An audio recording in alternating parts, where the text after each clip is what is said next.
One Piece and McDonald's collaboration daw to. Naakala ko nung una na-cancel na, yun pala na-postpone lang. Supposedly dapat kasama to sa mga Happy Meal kapag bibili ka, pero binago nila yung distribution kasi nga pinutakte ng scalpers yung Pokemon. So ito yung mga cards na kasama. Unang-una, si Chopper. As always, syempre cute siya. Pero parang may kahawig siya na meron na. Sleeve natin si Chopper.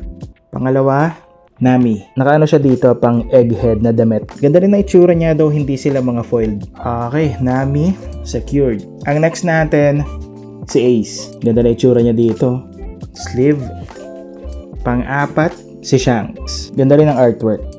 Okay. Pang-lima natin, si Sabo. Hindi siya foiled pero full art naman siya. Tagos-tagos siya sa border. And last, syempre, Luffy. Mukha siyang alt art nung card niya sa OP07. Okay, secured na si Luffy.